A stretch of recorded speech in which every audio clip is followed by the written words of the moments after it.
नमस्कार मेरे भाइयों, सभी भाइयों को नमस्कार। आज हम आपको दिखाएंगे राजस्थान के झालावाड़ ज़िले के गागरोन किले के बारे में, जो यहाँ से 3 किलोमीटर दूर है। तो देखिए दोस्तों, गागरोन के किले पर पहुँचने से पहले अपने को रास्ते में मिलती है कालीसीन नदी, झालावाड़ की सबसे लोकप्रिय नदी कालीसीन नदी। तो देखिए, इसको बहुत ही सुंदर नज़ारा है कालीसीन नदी का पहाड़ियों के बीच में। तो देखिए दोस्तों, फिर अपन आगे चलते हैं गागरोन के किले पर। यहाँ से 2 किलोमीटर और चलना पड़ेगा। हाँ तो भाई, अपन आ चुके हैं अब गागरोन के किले पर, और किले का सबसे पहला दरवाज़ा है सूरज फॉल। देखिए दोस्तों, सूरज फॉल का है सबसे बड़ा फर्स्ट दरवाज़ा गागरोन के किले का, जहाँ से प्रवेश करते हैं। और इसके जो बड़े बड़े किवाड़ लगे हुए हैं। तो अब इसके आगे अंदर अपन चलेंगे, और अंदर आगे आपको दिखाई देगा मदन मोहन मंदिर।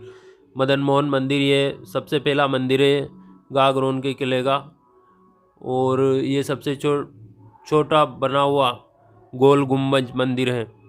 तो देखिए दोस्तों, इस मंदिर के आगे अपन आगे चलते हैं ऊपर की तरफ। तो दोस्तों, अब अपन आ चुके हैं गागरोन किले के दूसरे दरवाजे गणेश पोल पर। अपन ने वहाँ जहाँ से इसकी शुरुआत होती है वो सूरज पोल था, और इसके बाद अब गणेश पोल। तो दोस्तों, यहाँ गणेश पोल ये लिखा हुआ है, और इसके पास में ये लगा हुआ है एक बोर्ड, इस पर इसका इतिहास लिखा हुआ है गागरोन के किले का। तो दोस्तों, गागरोन का किला जो पूरा इसका इतिहास इस बोर्ड पर लिखा हुआ है कि गागरोन का किला आओ और कालीसीन नदियों के संगम पर बना हुआ है। मतलब ये दोनों नदियों के बीच मध्य बना हुआ है, चारों तरफ पानी है इसके, इसलिए इसे जल दुर्ग भी कहा जाता है। ये 3 किलोमीटर क्षेत्र में फैला हुआ है। ऐतिहासिक परंपरा के अनुसार इस दुर्ग का निर्माण डोट परमार राजपूत राजाओं ने करवाया था, और 12वीं शताब्दी में किची राजाओं ने इस पर अपना अधिकार कर लिया था। हाँ तो भाइयों, यह है किले का तीसरा दरवाज़ा नकारखाना। किले का लास्ट दरवाज़ा और तीसरा दरवाज़ा नकारखाना, ये लिखा हुआ है यहाँ पर नकारखाना। अपन ने पहला दरवाज़ा देखा सूरज फॉल, उसके बाद गणेश फॉल, और ये है नकारखाना। तो भाई अब अपन किले के अंदर आ चुके हैं, चलो आगे देखते हैं। हाँ तो दोस्तों, अब अपन आ चुके हैं किले के अंदर, और किले के अंदर ये यहाँ पे लिखा हुआ है जोरकुंड। ये यहाँ जोरकुंड बना हुआ है, और इसके पीछे आपको दिखाई दे रही होगी एक खाई बनी हुई है, और उसके पीछे उधर खंडर महल बने हुए हैं। तो ये यहाँ पर जौहर कुंड बना हुआ है, यहाँ लिखा हुआ है जोर कुंड। तो दोस्तों, यहाँ पर गागरोन के किले में 2 बार जोर हुआ था। एक बार तो संगसान ने इस पर 30,000 सैनिकों के साथ आक्रमण बोल दिया था, जब अचलदास खींची यहाँ के राजा हुआ करते थे। तो यहाँ पर जब रानियों ने जोहर किया था, उसके बाद एक बार अलाउद्दीन खिलजी ने इस पर आक्रमण बोल दिया था, और इस पर अपना अधिकार जमा लिया था। जब भी एक बार रानियों ने जोहर किया था, तो यहाँ जोहर कुंड बना हुआ है। हाँ तो अब चलते हैं अपन किले के ऊपर। ये यहाँ से चढ़ने का रास्ता है, यहाँ से अपन ऊपर किले के ऊपर चलते हैं। देखिए दोस्तों, आगे बताते हैं हम आपको। किले के ऊपर चलने के बाद ये यहाँ पर लिखा हुआ है मधुसूदन मंदिर। देखिए दोस्तों, यहाँ पर मधुसूदन मंदिर है, जो यहाँ बाहर लिखा हुआ है। अब चलते हैं अपन ऊपर की ओर। किले के अंदर चलने के बाद अपने को दिखाई देता है, देखो दोस्तों, ये राजा महाराजा रहते थे। ये राजा महाराजाओं के रहने के घर है। तो देखिए दोस्तों, ये अलग अलग प्रकार के 4 तरफ बने हुए हैं।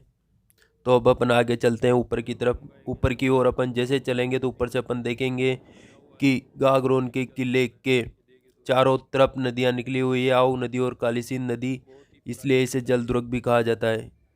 इन दोनों नदियों का बहुत ही तगड़ा संगम है, क्योंकि यह गागरोन का किला चारों तरफ से पानी से घिरा हुआ है, इसलिए इस पर आक्रमण करना बहुत ही मुश्किल काम था। देखिए दोस्तों, ये यहाँ पर किची राजाओं के महल बने हुए हैं। पीछे यहाँ लिखा हुआ है किची राजाओं के महल, पीछे की तरफ बने हुए हैं किची राजाओं के महल। और आगे अपन चलते हैं, तो यहाँ पर ये यहाँ लिखा हुआ है बारूद खाना। यहाँ पर तोपें बारूद रखी जाती थी, जो बारूद खाना बना हुआ है पीछे की तरफ, यहाँ लिखा हुआ है बारूद खाना। और आगे जो यहाँ पर लिखा हुआ है जन सुविधाएँ, ये जो आमजन यहाँ पर रहते थे उनके लिए जन सुविधाएँ थी। मतलब जो आमजन लोग बाग रहते थे उनके लिए सुविधा का एक केंद्र था यहाँ पर। और इससे आगे जैसे अपन दीवार की तरफ चलते हैं, तो वहाँ पर दीवार के पास में एक सुरंग बनी हुई है, और वहाँ पे यहाँ पर लिखा हुआ है पेयजल सुविधा। मतलब जो सुरंग बनी हुई है उसमें अंदर एक सुरंग बनी हुई है, जो नदी से मिली हुई आऊ नदी जो पीछे निकल रही है, उसमें से पानी लाया जाता था। और यहाँ पर ये जो पेयजल की व्यवस्था थी, पानी पीने की व्यवस्था थी।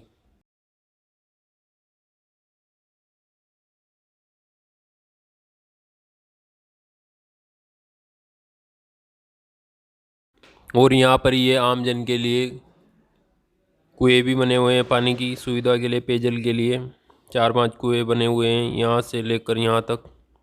और अब अपन आ चुके हैं किले के पीछे के दरवाजे पर, और यहाँ पर दरवाजे के पास में एक मंदिर बना हुआ है, ये चामुंडा माता का मंदिर है देखिए दोस्तों। और इसके आगे अपन चलते हैं तो यहाँ पास में आपको दिखाई दे रहा होगा ये किले टाइप, मतलब छोटा घर टाइप बने हुए हैं जो जिसके लोग लगे हुए हैं, मतलब जिसका लोग लगा हुआ है। तो दोस्तों ये यहाँ पर सिपाही जो किले की सुरक्षा करते थे वो यहाँ पर रहते थे। और इसके पीछे जैसे अपन इधर जाएंगे तो आपको बहुत ही सुंदर नज़ारा दिखाई देगा। देखिए दोस्तों यह किले का पीछे का दरवाज़ा है, इससे नदी जो पीछे आहू नदी निकल रही है उससे यह मिला हुआ है दोस्तों। देखिए दोस्तों कितना अच्छा यहाँ पर नज़ारा है। दोस्तों किले के पीछे के दरवाजे पर अपन आ चुके हैं। देखिए दोस्तों किले के पीछे जो छोटा दरवाजा है उससे अपन पीछे काली सिंध नदी को देखेंगे तो देखिए कितना सुंदर नज़ारा दिखाई देगा। देखिए दोस्तों यहाँ से नीचे चलकर अपन किले से बाहर देखेंगे तो नदियों का बहुत ही खूबसूरत नज़ारा दिखाई देने को मिलता है, जो यहाँ पर केवल गागरोन के किले में ही मिलता है। जो जिसके गागरोन के किले को जब अपन ऊपर चढ़कर दीवार पर से देखते हैं तो दोस्तों इसके चारों तरफ प्रकोटानुमा दीवार बनी हुई है।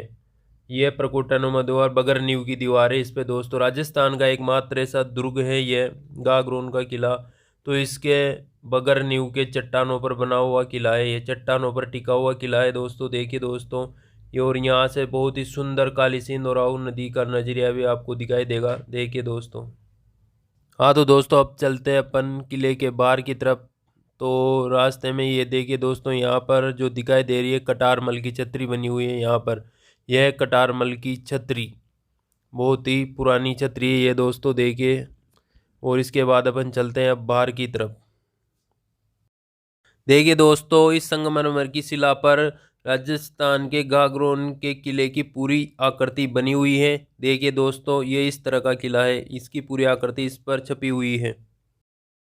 हाँ तो दोस्तों अब अपन आ चुके हैं किले के बाहर। किले के बाहर आने के बाद ये यहाँ से नीचे की तरफ रास्ता जा रहा है एक नीचे नदी में।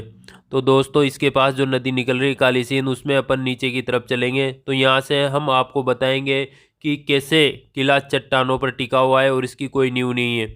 तो राजस्थान का एक मात्र ऐसा दुर्ग है गागरोन का किला जो जिसकी कोई नींव नहीं है, बगैर नींव के बना हुआ ये किला है। राजस्थान का एकमात्र किला गागरोन का किला, या पूरे भारत में ऐसा एक भी किला नहीं है जो चट्टानों पर बना हो। और ये किला चारों तरफ से पानी से घिरा हुआ किला है और इसके चारों तरफ नदियाँ निकल रही है।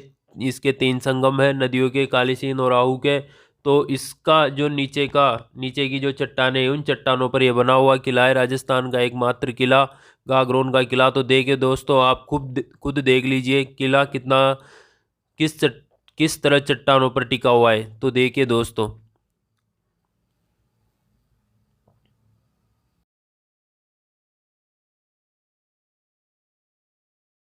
हाँ तो दोस्तों राजस्थान का यह गागरोन का किला विश्व विरासत में शामिल है। इसको 21 जून 2013 को विश्व विरासत में शामिल किया गया। तो दोस्तों हमने आपको पूरा किला दिखा दिया है बारी बारी से। जो गागरोन के किले में देखने लायक चीज़ें थी वो सभी चीज़ें हमने आपको बता दी है दोस्तों। और इसके बाद एक संत पिपाजी का मंदिर जो किले के बाहर बना हुआ है नदी काली सिंध नदी के संगम पर, तो वो भी देखने लायक है। और दोस्तों वह वहाँ से किला भी बहुत सुंदर दिखाई देता है। तो दोस्तों हमने आपको सभी चीज़ें जो इसमें देखने लायक थी सभी चीज़ें दिखा। संत पिपाजी के मंदिर से जब अपन नीचे उतरते हैं तो दोस्तों यहाँ से जब अपन गागरोन के किले को देखते हैं तो बहुत ही सुंदर दिखाई देता है यहाँ से गागरोन का किला, क्योंकि यहाँ 2 नदियाँ निकल रही हैं, एक आहू और एक काली सिंध। दोनों का जो संगम है वो बहुत ही अच्छा दिखाई देता है दोस्तों। यहाँ जब भी आप किले में आए तो एक बार संत पिपाजी के मंदिर पे आए और उसके पीछे जो सीढ़ियाँ बनी हुई उसे उतर कर नीचे आए। और यहाँ से जब आप किले को देखेंगे तो आपको बहुत ही सुंदर नज़ारा दिखाई देगा। तो दोस्तों आज हमने आपको पूरा किला घुमा दिया है और गागरोन के किले में जो भी देखने लायक चीज़ें थी वो सब बता दी है दोस्तों। तो आपसे मेरा निवेदन है कि आप चैनल को सब्सक्राइब करें, तो आपको जो भी आगे नई वीडियो आएगी हमारी तो उसको भी हम आपको बताएंगे। ठीक है दोस्तों, राम राम नमस्कार सभी भाइयों को।